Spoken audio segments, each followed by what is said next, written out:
Welcome back to the Thinking CAAP, the podcast where we explore bold ideas, real challenges, and community-driven solutions shaping the future of poverty alleviation here in the great state of Pennsylvania. Hey, I'm Heather Holloway, founder of Holloway Media Services, and normally I'm the co-host on the Thinking CAAP, but today we're switching things up.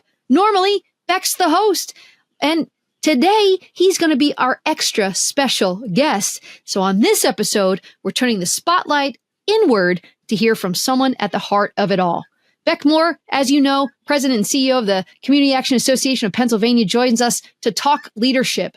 And not just the kind that shows up in strategy documents, but the kind that builds trust, drives change, and keeps purpose at the center. We'll explore how he defines success when the outcomes are generational, what it takes to lead across government, nonprofit, and community lines, and how staying grounded in equity and empathy helps move the mission forward. So whether you're a team leader or you lead your household or you're just leading yourself, there's gold in this conversation. So take a breath, grab a pen, and help yourself to some serious insight. So without further ado, let's get into my friend. What's up, Beck? How you doing? What's up, Heather? Always good to see you. I wish I could. We hear this from our listeners, and anytime we ever work with you, to be clear, if only I had Heather's energy. I don't know where you find it. I wish I could. I'm going to harness you and put you in my pocket. Yeah. I appreciate you. Zap it right into the heart, man. It's my gift to give. I appreciate you saying that. Take it. It is yours. I don't know how to bottle it. And by the way, I drink half calf. I'm not even full caffeine. This is just Heather half calf. Girl, I have a double espresso every morning and then probably another one at some point. I'm trying to cut back a little bit, but we need to talk about that offline. Yeah. This opportunity packaging Heather Holloway energy drink of some kind. I don't know what it is. Yeah. Instead of 5 hour energy, it's just little Heather Holloway energy. Yeah. I'll take it. We'll talk about that later. I love the double shot of the espresso. So we're here to talk about leadership. Yeah. Because you are leading a huge team. Yes. And have been in leadership for a minute. Yeah, it's true. I feel like every position I've ever had, at some point, I've ended up in a manager role. Yeah. Whether I wanted it or not, it just kind of happened. And we're going through the budgeting process right now for the organization and been reflecting a lot on just, we finished our summit a few weeks ago and the growth of the team and the growth of CAAP on the whole. And it's wild. I mean, when I first got here, we had roughly about 5 staff. Today, we have, 15, and we've grown from just over $1 million budget, sitting at, just over the $5 million mark. And it's been a wild, I'm only in like 3.5 years. So we'll see what happens. Holy smokes. Crazy stuff. That's a lot to celebrate right there. My goodness gracious. I know. All right. So let's educate the public. Let's do it. So when we tell stories, I love to go, past, present, future. So let's start all the way at the beginning of time. No, at the beginning of Beck's leadership career. I love it. I want to know what first drew you to this work of community action. It's to be really, really honest. I didn't know about community action. I got a call from a recruiter was actually on my way to a backpacking camping trip with a group of friends of mine to Lake Tahoe, and had been really kind of thinking about potentially something else. I'd been at the organization I was at previously for almost 15 years in lots of different positions. And I think was really looking to become a CEO, executive director, prove to myself that I could, what I'd done as a COO, executive vice president, that I could do again in another organization. But I wanted to lead the ship. I didn't want to work for someone anymore. I wanted to really kind of grow and explore and cut my teeth a little bit more. So I got a call from the recruiter, Community Action Association. I was like, okay, great.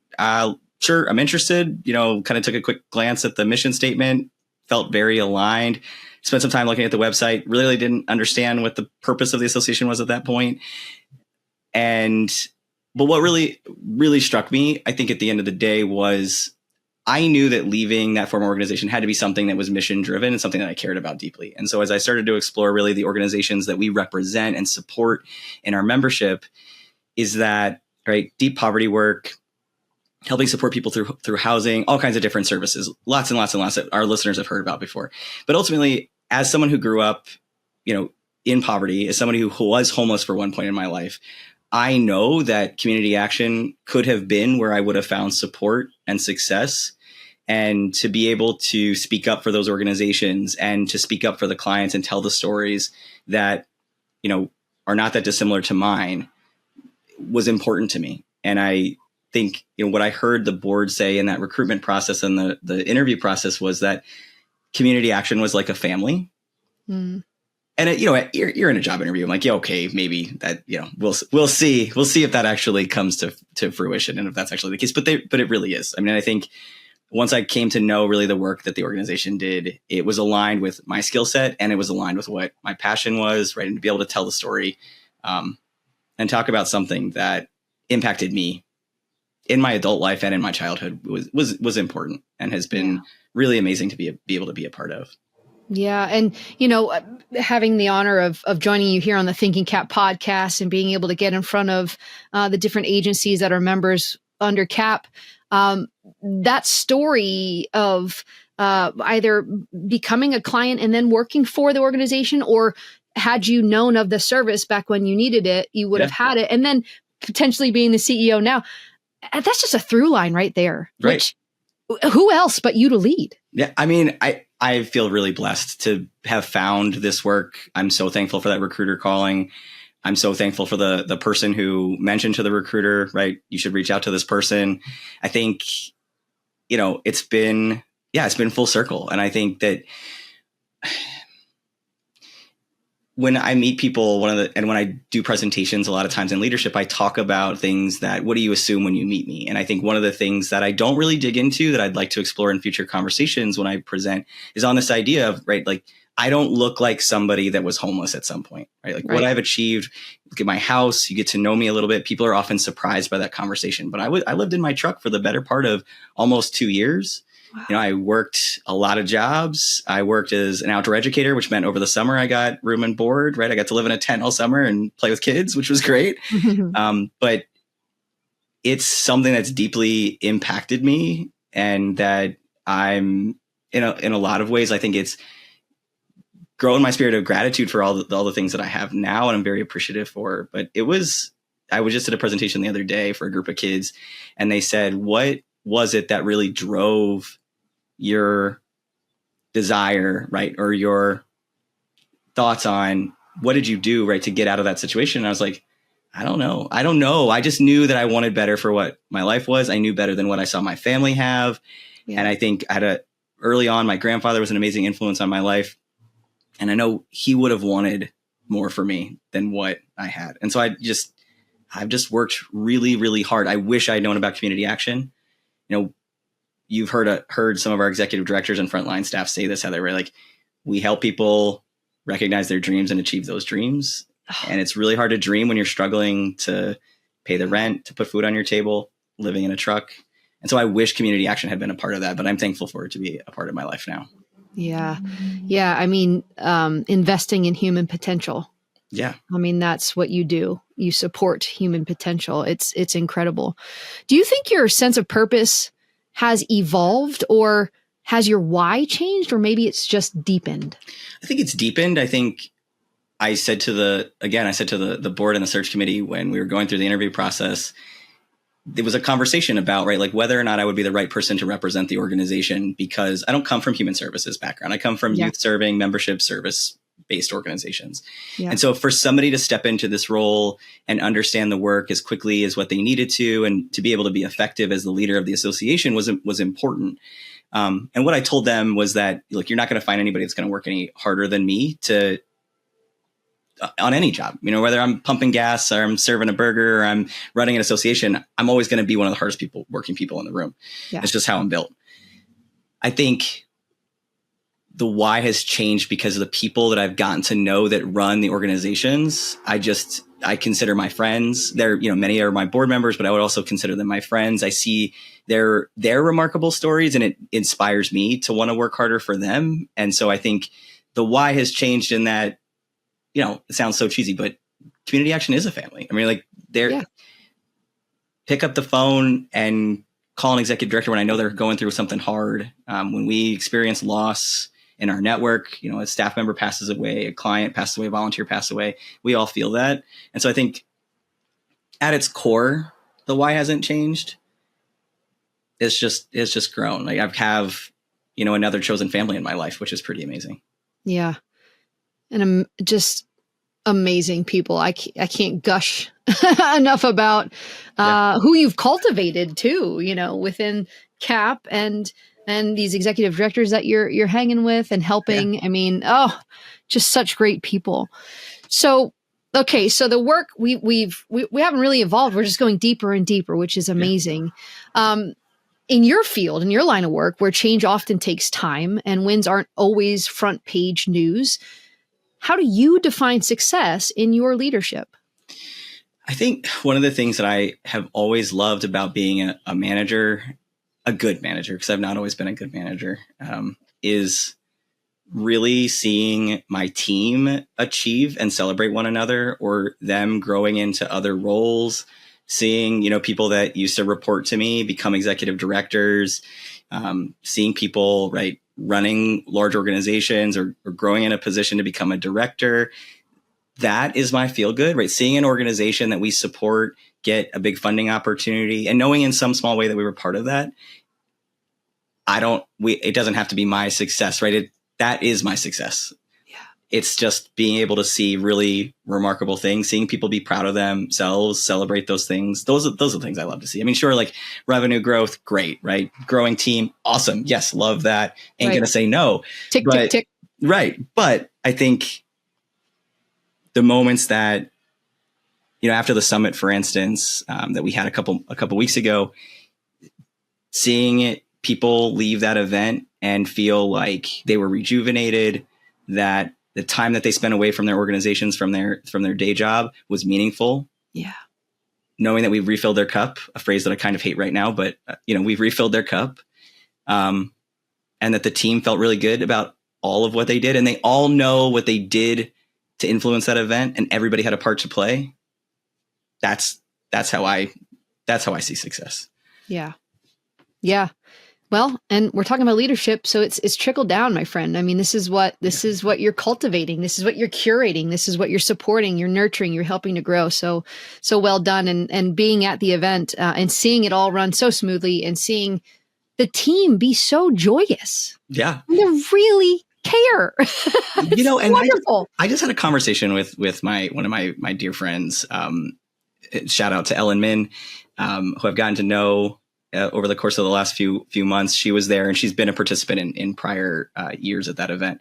And she said to me after this last event, she's like, the way that your team creates a space for people, the fact that you can see that they genuinely want to be there, how they both engage in as participants of an event and create the space at the same time is really remarkable. Yeah. And I hope that I've influenced that in some way, shape, or form.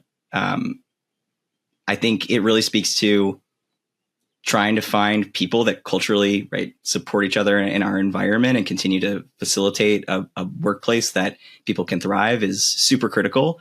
But I think the other thing about success is hearing people say that about our team also just gives me all the good feels, because it's part of what we talk about as a membership organization, right? We're creating, this is what we want to create. Our members matter to us, right? We want to create these spaces, but there's doing that. And then there's people feeling what our team creates. And there's a difference. Yeah. And that feeling, people can't help but notice. Yeah. I would say the same is true of your team. Oh, you're so sweet. Seriously. I mean, well, listen, you're a brother from another mother, so it makes sense. It makes sense that we're calling in really kind, generous, joyful people who care.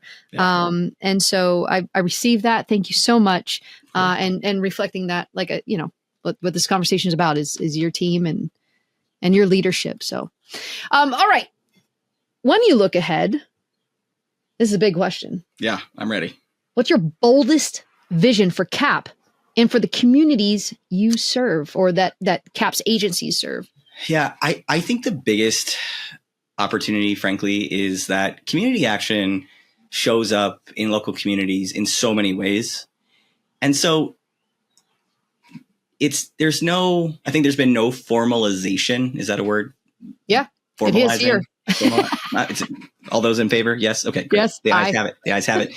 Change approved. I think our organizations, our local agencies, I envision a world where they are responding to, right, they are a part of critical infrastructure of the state, where we are embedded within, right, infrastructure in a way that we're already serving our communities. But contractually, that may not be the case. Yeah. So in any instance, right, where there needs to be a larger response around all of the human related social needs that, right, people have in their local communities, community action should be embedded within that framework. And what I'd love to see is that CAAP is the administrator on making that happen, so that our agencies we can worry about the compliance on their behalf. We can track those things, right? We can help to make sure all of those things happen.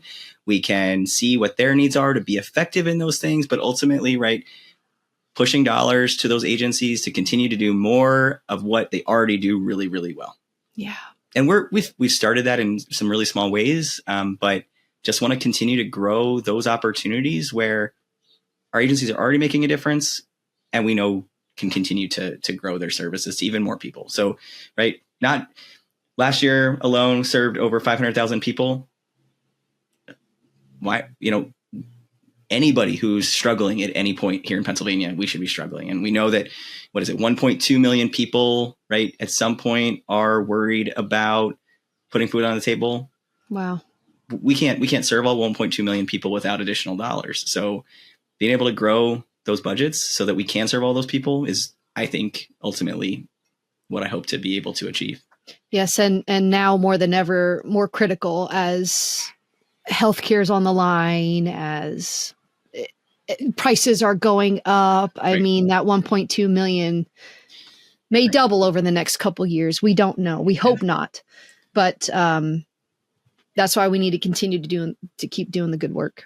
And I think there's advocacy opportunities and lobbying opportunities for us, right? If we can help to grow the minimum wage, I think being able to influence that in some small way. I think the other thing on a personal note, sort of, yes, it's aligned with community action on the whole, but on a personal note, also just being a help, I think, on a larger scale to make systemic change for people who can't advocate for themselves, who don't have the opportunity, who aren't invited to the table, to be able to speak up for those people who are like me, right? Or, right, have other challenges. That's part of what I want to do with my life. So if I can do more of that and fix some of those problems, right, I want to be about helping to create change and help people thrive. That's right. And this is why you're in the leadership role. This is great. Yeah. Well, listen, Beck, I imagine that you've had to make some tough decisions over the years. Yeah. Some tough calls. What's one leadership decision that shifted the course of CAAP, or maybe it made a long-term impact, even if it wasn't obvious right away? What's a tough decision that shifted the course of CAAP? Yeah. I mean, I think we've had a lot of, initially we had a lot of turnover in our team. This is not a criticism of past leadership. I think there's a time and a place. I don't know, right, the players that were involved. I didn't know many of the executive directors at the time who were in place in our agencies. And so I'm not trying to, anybody who's listening who has been a part of the community action family for a long time, far longer than I have, frankly, because I still feel like I'm a newcomer, even though people tell me I'm not, is I don't really think the association knew what we wanted to be, what was core to our services, right?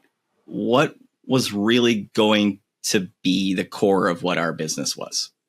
We talked about training and technical assistance, right? We talked about advocacy and lobbying, and we were dabbling in a lot of that, but I think we weren't necessarily doing any of it really well. Mm-hmm. And so honestly, I think the best decision that I ever could have made is I needed somebody as a second that I could trust, and that I knew I could hand projects off to, and they were going to run with them, right? You can't, as a leader, you can't do everything on your own. You just can't. It's not real. And so I knew that I needed a team around me that there was equal vision, capacity to call me out when they had a better idea, or say, you know what, Beck, I don't agree with this, or have you thought about it this way? Like, I needed thought leaders. And so the first person that I brought on was Amanda Hopridge, who's unfortunately no longer here, who was our COO. She really helped to kick off a lot of the infrastructure that we were able to then execute on all the things. And then, bringing Georgia on, Georgia Del Freo, our chief strategy officer, who we did a special shout out article in the month of Community Action Month. Check out the article. She's an amazing human. Erica Carpin, our director of operations, right? Every single person on our team that is here today. I don't think that those were difficult decisions. But it was trying to get our revenue to a point that we could grow our staff. And so trying to figure out how to do that was difficult, but all of our success has been because of the team that we've built, right? We are sort of this funny little motley crew, but we all have very different strengths. That's been very intentional on my part. Yeah. And then figuring out, how do we create projects and their roles that embody those strengths to make us thrive. Yeah. Right person, right seat. Yeah, absolutely. When that comes together, you see what happens. You go from 1 mil to 5 mil. You go from 5 people to 15. Yeah. Growth happens. Yep. Through the diversity of thoughts, diversity of people. I mean, well done, you. Thank you. I mean, well done, team, because I can be, we're, at some point we're going to have another episode with some of my team to talk about this a little bit. And I fully expect them to call me out. I know that I am not everybody's, favorite when it comes to supervision. I love ideation. I love strategy. Those are 2 of my top strengths. If you're a fan of Clifton Strength Finders, I will often be say to the team, hey guys, I have this great idea. Let's talk about this thing that I've just dreamed up. And they're like, yeah, no, not right now. And when we'll talk about it. And sometimes I'll be like, no, yes, right now. And, I'll push anyway. And then there are other times that I'll say, okay, yep, I appreciate that. I mean, one of our workplace culture rules is accepting when somebody says we're at capacity, recognizing that, accepting it, right? And thinking about how you can shift things. But this team has just really created remarkable things and brought ideas to the table. And again, every single person. I mean, I just can't say it enough. I love this group of people that have come together. They're just remarkable. Yeah. I love that we're talking about team right now. And you even alluded to it where, you were the CEO, then you had to delegate, you needed somebody that you could pass the baton off to, right? I mean, as leaders, we have to delegate. Yep. We are the visionaries, we're leading the charge.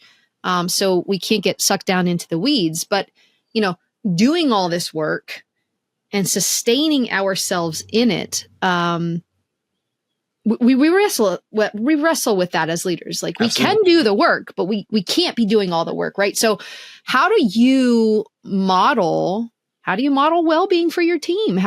What does leading by example look like in that space? Yeah. And this is something I try really hard to do because I want to make sure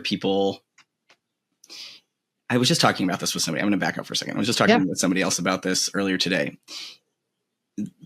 Many of us have had trauma in our lives, right? Growing up, our family, how we were brought up, all of these things. So there's that trauma. And then there's workplace trauma. And I would argue, and one day when I write my leadership book, I would argue that workplace trauma and family trauma is equally as impactful in our lives. And I think more often than not, sometimes it can be even worse because we don't unpack it. We don't even recognize we're bringing that trauma response to the next organization we've worked with. And so as an organization, I've said to the team so many times, right? When they come on board, every single new person meets with every single person in the organization to just understand what they do, get a little bit of a sense of who they are, just, some force bonding a little bit. Mm-hmm. And what I tell every person that starts with the organization is that I just want I want to say out loud, right? When I say something to you about workplace culture, when I say, take the day, then it really means take the day. What it doesn't mean is, yeah, you should still be checking your email though. And if I call you, you need to respond. First of all, I'm not going to call you, right? If you're off, you're off, you're off. Yeah. And I try to then model that, but I'm not this past year has been a wild year, and I was getting to the point where I was not modeling it well. I think for me, right, like what I've said to the team a number of times is that if I've had a really hard moment at home, my son has special needs. If we've had a really hard morning, he's escalated, I'm going to probably say, right, I'm not going to take a meeting, because if I can't show up as the best version of myself, I'm not going to be any good to you, right? Yeah. If I'm not in a space where I can think clearly and not have, right, whatever monkeys on my back from what happened a little while ago, I'm not going to help you thrive, and I'm not going to thrive, and I'm going to be escalated, right? And so I'm going to potentially say something I don't mean, and I don't want to be that kind of leader. I don't want to, my frustrations of something else that happened in another room come into this room that we're in right now. So I think that's number one. So I said that, but at different points this year, I was not taking care of myself. I think I was carrying a lot of stress in the day to day. I ended up having 2 serious injuries this past year. I had tore my ACL and I broke my arm. I broke my arm because I passed out in the middle of the night when I got up to take care of my dog. And I know that was my body's response to just being overexerted, right, and tired. And so I said to the team, I was like, okay, I really didn't need 2 reminders, universe. Like one major surgery, one major, issue was enough. Yeah. And so that second injury happened. And I said to Jen Lindsay, shout out to her, my executive assistant. I say all the time, I'm just a pretty face. She really runs the joint. I said to her, I was like, we created a really intentional workplace culture and environment where people could thrive. One of those is a compressed work week. So 4-day work week. If I, take a meeting on a Friday, it's by my choice, but I was getting to the point where I was working every single Friday, and not just every single Friday, like for a couple hours, but right, like 7 o'clock in the morning until 6 o'clock at night, same things on Fridays. And I wasn't getting anything accomplished. Like working Friday wasn't like it created any relief. And part of the idea of compressed work week is, sorry to go long-winded on this question, I think it's important. The idea of a compressed work week, right, is the Friday allows you the space to take care of the things that you can't get to in your life on the rest of the week, right? So the doctor's appointments, got to go to the eye doctor, I've got to take my kids somewhere, I have to take care of something at the house, I need to pick something up, right? It allows you to really focus during the regular work week. And then your Fridays actually allow you the space to breathe a little bit. So then that way your weekend can actually be your weekend. You get to relax, hopefully, right? You get to spend time with your family. And I just wasn't doing that. And so I said to Jen after I came back, and I said to the whole leadership team after I came back from my second injury of my broken arm, and now have a metal plate and 10 screws in my arm. My gosh. I'm not taking Fridays anymore. No more Friday meetings. Unless it's the state calling and, we're a contractor on a grant and it's an absolute, like they're requiring, otherwise no more Fridays. Yep. And I've held to that. And I said to the team, I was like, I have got to get better. We have got to get better of honoring it. There's a reason why we created it. Mm-hmm. And what's ironic about that, and most people will be like, I could never do that, right? I would never get through all the things. I have gone from carrying an inbox with 300 emails to an inbox right now. If I turn my email on, I'm at like 42. Wow. I'm not saying I'm still as responsive as I need to always, but I know the relief that I feel. That's huge. And so I'm trying to go back to your question, right? About how am I trying to lead by that example? I think it's saying to the team, right? Like, number one, when I say something, I mean it. There's no between the lines. Right. Yeah. Like, this is the reality of the situation. And number two, I think the last 6 months in particular, really trying to hold true to the expectations that I put on the team. And that's hard, because I think all of our mentality is, right, like, well, just more hours are going to fix it. More hours is going to fix it. More hours is going to fix it. And at some point, your body starts to betray you. And I learned this lesson earlier in my career. Another health issue that I had, I wasn't listening to my body, and it got really out of control. And I found myself out of work from a medical issue for about a month. And I apparently I needed 2 more reminders, but listen, that's 3, right? So that should be the end. That's it. 3 strikes, you out, you done, you learned the lesson now. Right. But I understand as a leader, I understand. I also do no Fridays, and I did not honor that for the first half of this year. and found the anxiety starting to creep up. Yeah. And also, I'm a creative being. I need an outlet for my creativity. But if I'm in meetings, which I understand is one of the top job responsibilities as the leader is to be in meetings. Yep. I also need time to create because I'm also a speaker. You're a speaker. You know, we have things that we need to produce. I can't if I have back to back meetings Monday through Friday. You can't. Right.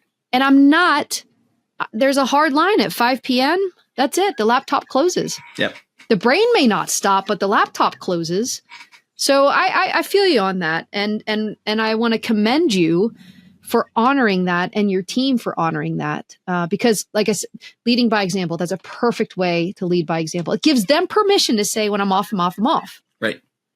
So, and I always want to be the hardest working person in the organization, right? Of course. But if I'm taking Fridays off, there's no reason why the rest of the team shouldn't. Yeah. Friday. I mean, my calendar is still disgusting, to be clear, but Jen does help that. This is on a podcast episode, so any CAAP employees listening right now, he's saying take off. So when you're off, you're off. Okay, so we're tapping into the workplace culture. We talked about respecting those boundaries, right? You mentioned another workplace culture-ism that you have, but tell me some more. What else is established in the workplace culture there that makes it such a great place to work at? Yeah, so I one of the items is around communication and creating a space where people can be honest and authentic in their communication. Yeah. We have all of our workplace culture items, by the way, right? Like are not just a statement about like, yes, we will communicate. It has a statement around the item, and then it's got the behaviors that are expected. And I say this when I do workplace culture conversations, right? You have to be very clear about what an expectation of communication means, because communication in particular is one of those things that anytime I've stepped into an organization and somebody will say to me, well, communication's bad or communication needs to improve. Okay, well, what does that really mean? Because your expectation of response is different than my expectation of response. How you communicate, do you want an email? Do you want a phone call? Do you want a text message? Do you want a Slack message, a Teams message, a message in Asana, whatever platform you use, right? Like everybody, right? Everybody has all these different expectations. If I ask you what ASAP means, chances are it's going to be different than the next person's. And so we have to define that. We can't be mad if we're going to a restaurant and if I'm a vegan, right, or a vegetarian, and I order a burger and I don't say that I want the vegetarian patty and I get a beef burger, I can't be mad about it if I didn't set my expectations. And so we can't look at workplace culture any differently. Oh, we can't read minds? No, we can't. I know that we think we can sometimes. And so all of our workplace culture areas of focus, relationships, communication, right? All of those have very specific kind of expectations around how we show up then. And part of what we also do is in our review process, our team scores every team member on how we show up. Oh, wow. Team scoring teams. That's a new one. Yeah. So it's 360, right? All around. It's done so in a way that I'm the only person that has access to that scoring of workplace culture, with the knowledge and expectation that if you tell me, right, like Heather sucks, which to be clear, Heather, you wouldn't suck. But if you say Heather sucks, you need to be really clear about why Heather sucks. I need you to give me a concrete example. Is it because Heather didn't help unpack boxes? Is it when we got to an event? Is it because Heather always starts a meeting without, right, just saying, hello, how are you? And we're a team, by the way, that works. I said this to somebody at the summit. We only see each other collectively in person maybe 3 times a year. Which was going to be a follow-up question of like, I'll get to that. Go ahead. So how we show up for each other in person, how we show up in a Zoom room or a Teams room or whatever really, really, really matters. And so I take all of that feedback that team members have provided. I review it, right? If there's a problem, I'm going to go to the team member and have a conversation with them. And then ultimately our reviews are job description based, like expectations, goals, like larger goals, which are not typically a part of expectation, and then workplace culture expectations. And so those are all scored equally. Yeah. I need people who are good fit culturally in our organization. I don't care what experience you've had, because ultimately you could be a rock star, but if you don't show up for your team, I don't want you. Right. Because and this is where I think also like people who have worked for me in the past get a little frustrated. We're really matrixed.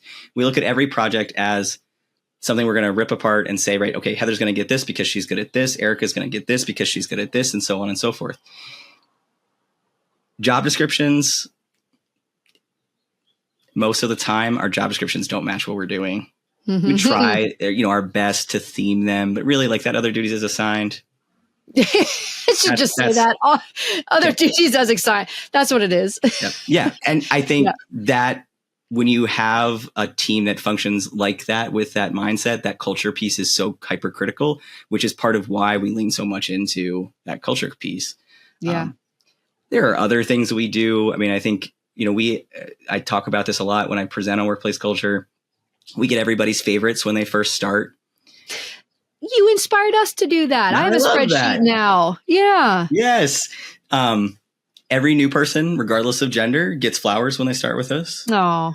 The favorites piece is right. Like if somebody's celebrating something, if somebody goes through a hardship, if there's something cool that somebody did, everybody can go on SharePoint, access that favorites list, and send something to somebody in recognition of that. So much so that I was having a really hard time. This is probably, I don't know, like a year ago now.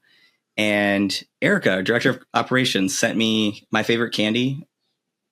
I went to my front porch and there was an Amazon package and I opened it up. It was one of my favorite candies, Nerd gummy clusters, which are disgusting, I know, for my teeth, but I love them anyway. And it was just a note about, right, like, remember how strong you are. We're here for you. And my heart, like, they're doing that for me as their CEO, right? And I know they're doing that for each other. And I try to do that for all of them whenever I can. But we forget sometimes about people as humans in work, and transitions in our lives are really important. I talk about this too, right? Like marriage, death of pets and family, moving, buying a house, a graduation, like injury.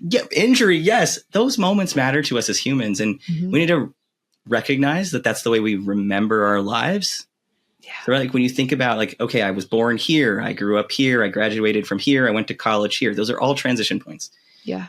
And so we try to really embrace that also. And it's a beautiful thing to see when it happens without me prompting it. Yeah. I love that so much. I love that so much too.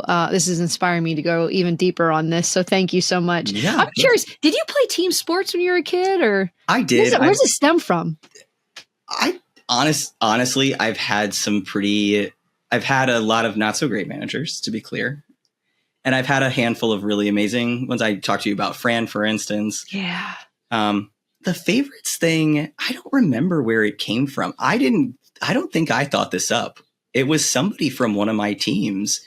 And it's something that we started to do as an organization, and something that I've just really embraced, particularly here. Yeah. I say all the time, right? Like knowing somebody's coffee order is meaningful, particularly if you're a coffee drinker, or I know George is a tea drinker, right? I know to not bring Erica Dunkin' Donuts. I know that she wants a skinny vanilla latte. So if I'm going to see her and meet her at Starbucks, like I'm going to order for her before she even gets there. That's cool. Right. Or if we do a coffee order when we're working at a conference, right? Potentially I could do the whole coffee order without even having to talk to somebody. Wow. Do you know your people's coffee order? I mean, I feel like that's a blog post. I feel like we need to make a LinkedIn article on that, Beck. That's the secret sauce. That is the next level leadership that we so desperately need. Yeah. All over the place. We're humans with basic needs, right? Like, yeah, absolutely. So my final question on workplace culture is, and you said it, we don't have an office. Right. We have offices at home. So how do we keep that culture going when it's virtual? Yeah. I think it's just going to sound so dumb because it's really so simple, but I'm somebody who likes to get down to business. I want to get stuff done. I don't want to sit and talk all day long about it, and I think people would be surprised to hear me say that because I do spend a lot of times in meetings talking about pleasantries. You socialize. Yeah, I do. Right. Also, it's low. Like I work from home Nobody's home with me when I'm working. I have my dogs, but they don't count because they're big goofballs. I'm lonely. Yeah. Now, I know other people, right, have other people working from home too, but it's starting a meeting intentionally with pleasantries. Hey, everybody, how you doing? Right? Can we talk about something that that's going really well for you? Something that you're frustrated about? It's easy to start to feel alone. George is up in Erie, for crying out loud. Catherine is down in the Lehigh Valley, right? We're opposite corners of the state. It's easy to start to think about, like, I'm the only person with this challenge right now. And so how do we create moments that people can share? And so there are times that our one-on-ones, my one-on-ones with my team, which I'm diligent about having, the first half an hour will just be, shooting the crap. Yeah. Because we're all going through stuff. Being human, connecting. Yeah. I don't get to walk to get coffee, my double espresso, with somebody who's leaving their office to go to the kitchen. I'm walking downstairs to my kitchen where there's nobody but barking dogs. We've got to figure out a way to force ourselves to spend time with each other. Yeah. And that can be irritating to people who just want to get down to business. Yeah. Yeah. So even if you have to put it formally in an agenda, do it. Pleasantries, welcome. Yeah. Icebreaker, whatever, like just something so that people have a feel good moment to feel connected to another human. Yeah. We do that as well. Every meeting, our weekly pulse meetings or our one-on-ones, the first 5 minutes is, how we doing? Yeah. What do you got? Check and then in, the other check thing, out. Check in, check out. The other thing we do is headlines. What do you have to celebrate? Yeah. So what are our headlines for the week? So I love that so much. Okay. So we talked about workplace culture. We talked about where we got the leadership. We talked about where we're going, bold ideas for CAAP. Let's talk about some partnerships, because CAAP alone isn't running on its own. So you work with such a wide array of partners, from government to nonprofits to private sector allies. What's been your biggest insight about leading across these different worlds? Because I imagine from private to public to government, it is all different. I think it's a couple of things. I would say, trying to think here of how I want to dig into this question. I think, and number one, something that we talk about on the podcast all the time, how many people don't understand community action. Yeah. The framework in which we were created, why we were created, how we were created, how we function, how we address, local community needs, I think is number one. It never ceases to amaze how a group of organizations who have been around for 60 years officially are just still such a hidden gem, and shouldn't be, because of the number of people that we've helped for the last 60 years. So there's that. I think the other thing that is just how few people understand all of the layers that go into human services work, health, human-related social needs, social determinants of health, whatever phrase you want to use to talk about the types of programs that our organizations manage. Even if you look at state infrastructure, for instance, part of the programs that our team manage, our organizations manage, some are at the Department of Community and Economic Development, some are at the Department of Human Services, some are at the Department of Health, some are at the Department of Education. So you have all of these different state departments that one of our organizations is touching, all with separate rules, all with separate reporting expectations, but all have to be housed within one organization that facilitate all those things. And so how you start to pull the thread of one of those services and the impact on that organization in order to continue to facilitate all of those services is really complicated. Wow. And there's just so few people who really understand how one thing leads to the next, that leads to the next, that leads to the next. And I think the economic impact that the people that community action serves, the clients of community action, it's not, long-term, it's about economic mobility. It's about helping those clients, become less reliant or not reliant on welfare systems. It's about, growing their household income to a point that they're no longer reliant and thriving and growing, which means, the community grows and thrives. They have more money in their wallet to be able to pay for the nice things, which grows community, That ecosystem of care, because that's not just about, right, economic mobility. That's human needs that are being addressed through our organizations.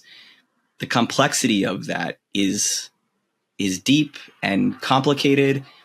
And I think particularly right now, at a point where we're really strongly advocating for our organizations to maintain their current funding, is such an important thing for people to try to understand, right? If the Department of Health and Human Services on a federal level changed this one thing, the snowball effect for families is crazy. Like Megan Shreve told this story about on the podcast, I think, about a family member, a client who their family income changed by $26 right a year. Yeah. And it made them lose a number of benefits. Yeah. That people have this perspective of poverty, right? They have this perspective of, oh, you're just giving handouts. People aren't working. Well, we know that almost every single person that walks through the doors of community action is working 1, 2, 3 jobs to make ends meet. Wow. And so I think it's all of that. And then I think it's the other thing that I would say from just an organizational leadership perspective is human services organizations are often just so inundated, right, with all of this work that then what tends to happen a lot of times when I talk to folks is I'll ask the question about how many of you are managers in the room? How many of you are meeting with your staff on a regular basis? Even just once a month, even just you and your team member that you directly supervise. And more often than not, and I'm not just talking about community action, to be clear, this is larger scale human services folks. More often than not, people say they don't have time. And I believe that they think that is true because they're so busy doing all of this work, right? There's competing priorities all the time. I get it. But again, to go back to this, leadership point here, right? If we're not supporting our team to thrive, for them to do the best jobs that they can do, to surround them, everybody deserves one-on-one time with their supervisor. Yeah. Like it or not, investing that time may feel like a problem on the front end, but long term, right, it's going to make you more successful as a supervisor. 1,000,000%. So I think it's all of those things right now, right? The human needs of our local communities are growing for all kinds of different reasons, and we need people to really stop and ask themselves, do I really understand, right, where this funding is going to impact here or here? And don't just assume that somebody says it on Facebook or TikTok or, a reel on Instagram, or you listen to it on one news outlet and you turn on a new, you gotta do some digging, right, folks? Yeah. You gotta really seek to understand. Yes. And I think that's also been a frustration point. Yeah. Yeah. Well, and that's messaging and we're working to bring those messages out to the public, to educate the public, to get them aware of, you're right, it's 60 years old and still a best kept secret. So we're doing that work together. Let's talk about equity and systems here. I want to move into systems. When it comes to systems and equality, whether we're talking education or housing or employment, what are the ones that you feel most passionate about disrupting or redesigning? Yeah, I think I'm going to take off my, community action hat for a second and about one of my personal passion points. So as a transgender man, I think health equity for the trans community is really hypercritical to me. Is not, the opinion of the organization, to be clear. It's my opinion as Beck, Beck Moore, trans man who lived 38 years as a woman. And now 5 years later, right, living as a man and, appearing with passing privilege where nobody looks at me twice when I walk down a hall, into a bathroom, et cetera. Right. When I first started my transition journey, I had really good insurance, and trying to find just basic healthcare was really difficult. Even just finding somebody to, seriously, I was having really serious abdominal cramping. I didn't need gender affirming care. I didn't need a doctor to provide me hormones. I didn't need a doctor to help me with my transition or deal with any of those healthcare needs. I just needed a doctor. And every time I would go into a doctor's office or I would call a doctor's office, they would say, well, we can't see you because you're on hormones. Well, just go to the emergency room. I don't want to go to an emergency room. I'm not in an emergency. I don't want to pay the $200 copay that I have for my emergency room copay. I need to establish care. I just moved back to central Pennsylvania. And I was very transparent about who I was, because I don't know how this one drug is impacting this part of my body, right? I don't know how this drug is interacting with this drug. I'm not a doctor. I don't want to be a doctor. And so health equity to me is, right, it's about how I'm treated in a health environment, what my care providers look like, the fact that, I advocate to my trans community often about this. My doctor works for me. I don't work for them. They're not my boss. And so if I'm going to go into a room where I need something addressed, you better bet I'm going to try to demand their attention. Get off your tippy-tappy little computer and look at me and listen to what I'm telling you. I don't feel good. Yeah. Your job right now, I'm paying you a lot. My insurance is paying you a lot. My organizational insurance is paying you a lot, right? Help me feel better. And unfortunately for me, that experience in coming back to central Pennsylvania has been very difficult. I have a great doctor now, an amazing provider at Union Community Care, and I'm so thankful for having found my doctor. But my, brothers and sisters and those beyond the binary in the trans community, I know that they're not treated respectfully or equally, and nobody should be scared about going to the doctor, right? And being treated differently. And that's something that is really important to me. And it's part of why I talk about being a trans man and people's perceptions of when they meet me, because there's this assumption, right, that if I've transitioned from female to male, I can't look masculine. If I've transitioned from male to female, I can't look feminine, that there are people that exist beyond that binary structure. And that's just not true.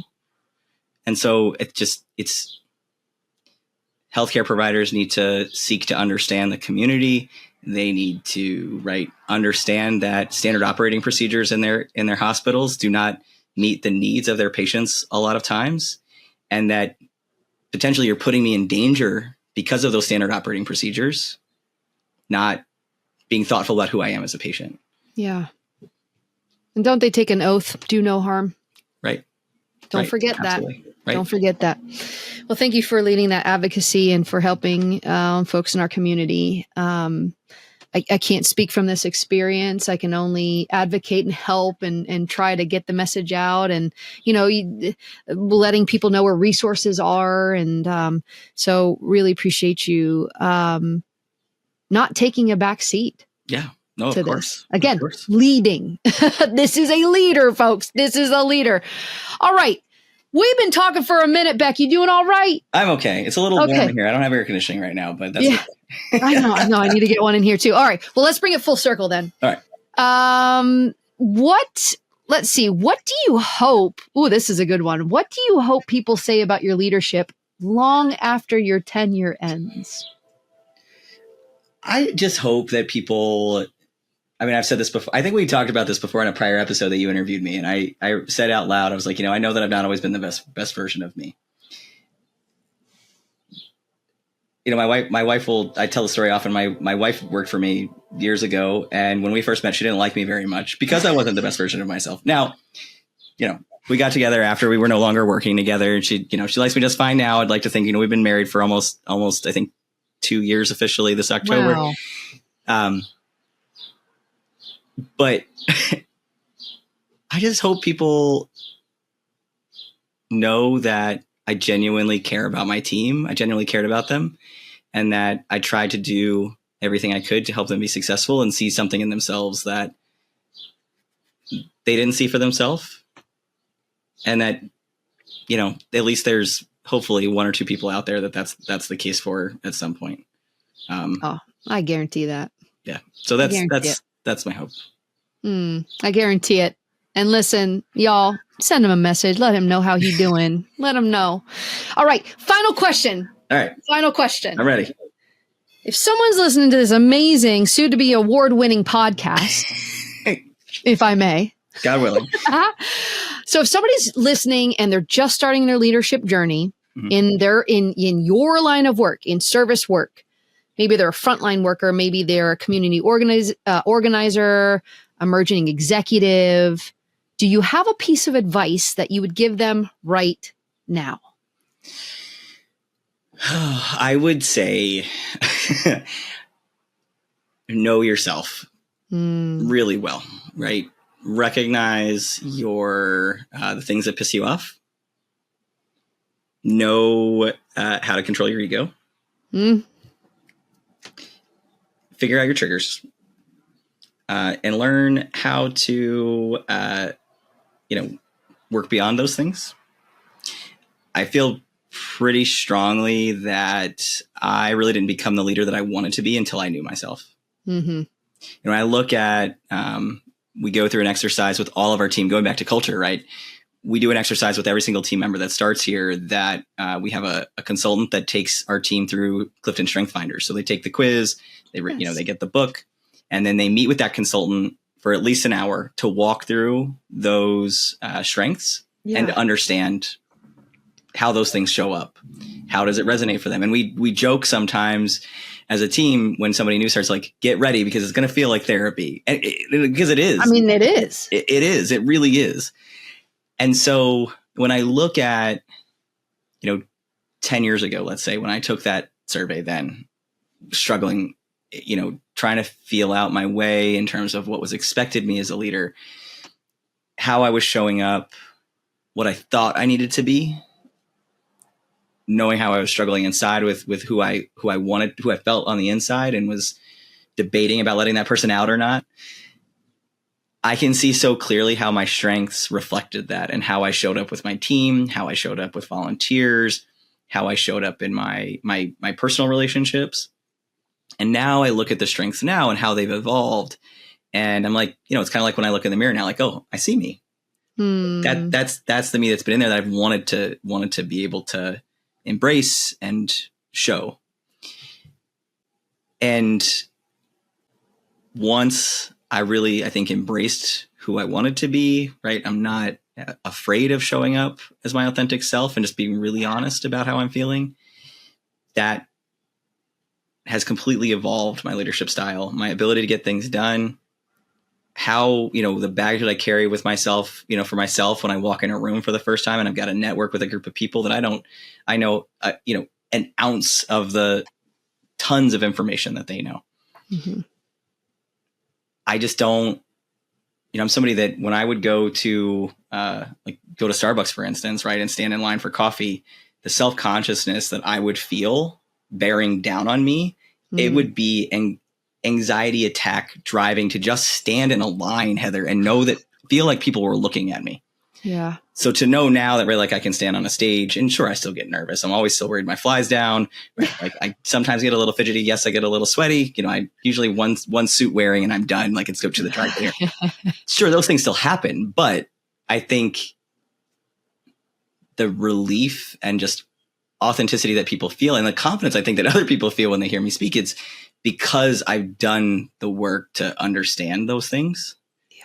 And so I think that's number one. And if you don't know how to do that for yourself, try to find an organization or a leader that will believe in you and lean into you and provide that opportunity. I just said this to a friend of mine about, right? Everybody deserves to work in an organization that you don't have to dull your shine. Yeah. You don't have to show up as anything other than yourself. Everybody deserves that opportunity. And so find that place, right? And tell them what you need to be able to be successful. And if that's to go through a strength finders, exercise, call me. I know, somebody great to do that for you. But find a place where that you really can thrive, and don't settle until you find it. I was just going to say, you don't need to stay there. No, we get into these cycles, right? I think sometimes where it's like, we stay too long. We're worried so much about leaving our team. Or a 10-year relationship. Right. Or a 10-year relationship. Right. I've been there.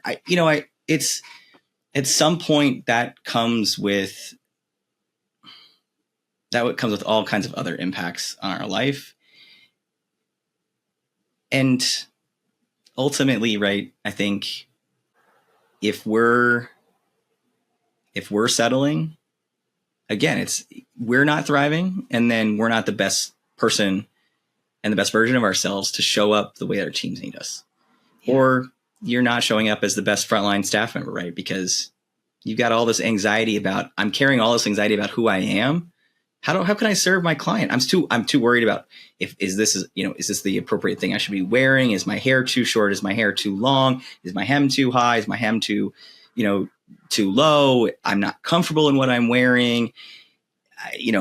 Everybody else around me is doing this. I don't understand why that's happening. Like, if you're feeling that way, there's a reason why it's happening. And so how do you gotta find a place where you can thrive. And I was very honest about who I was when I started working, when I went through the interview process at CAAP. I said very specifically to the executive, search team, here's who I am. Are you comfortable with a leader that is these things? And if not, that's okay. I'm giving you permission, right? Yeah. That's fine. Because if I can't show up about who, in my truest version of myself, and this is not the place for me either. And that's okay. Yep. So also ask the hard questions when you're going to work somewhere. What do you have workplace culture and value statements? What does that look like? How do people show up for each other? If I'm, am I going to feel guilty for taking PTO because of whatever reason?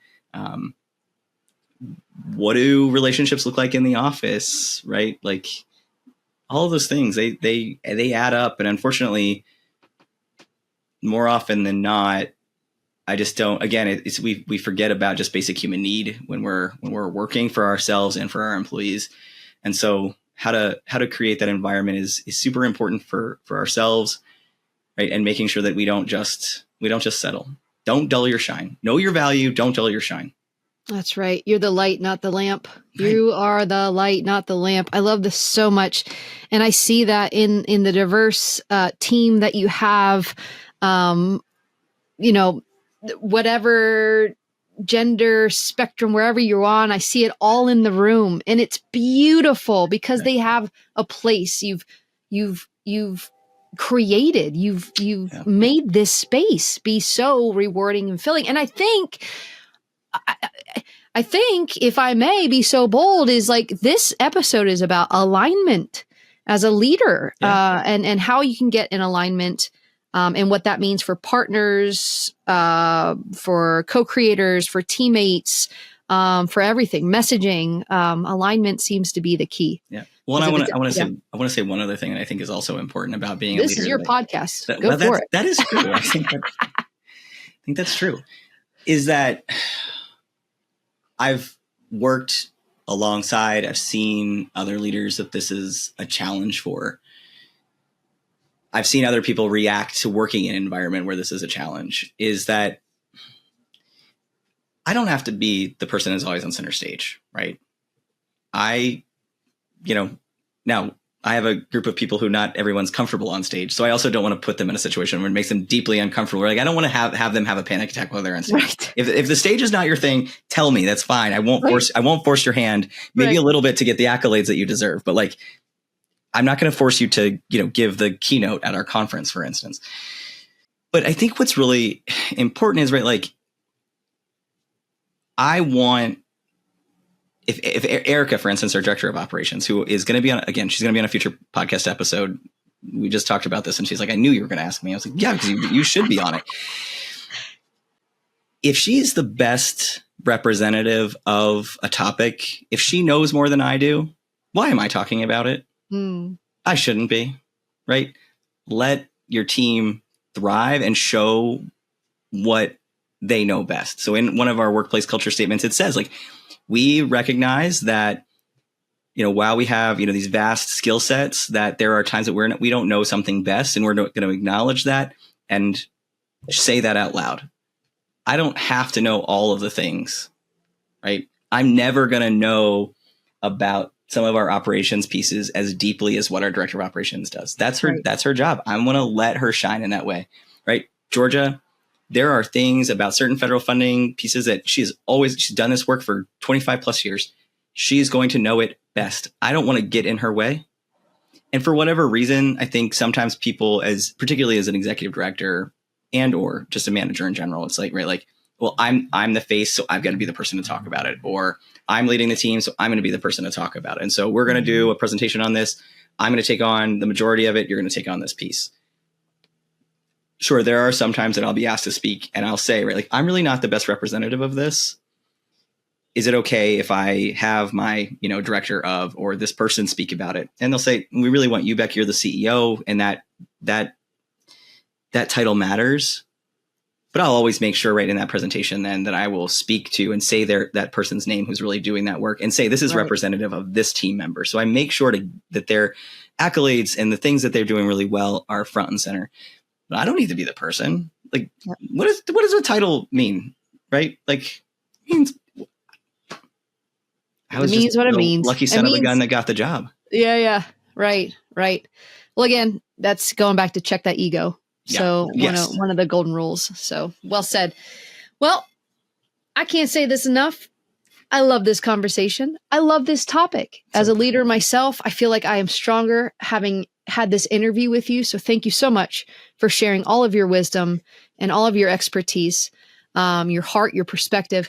Before we close, tell us, or tell the listeners, where we can learn more about, of course, your work, where we can learn more about you, and where can we get more episodes of the Thinking CAAP? Absolutely. So you can find us at TheCAAP, CAAP.org. You can find all about Community Action Association of Pennsylvania and the 42 community action agencies that we serve every single day.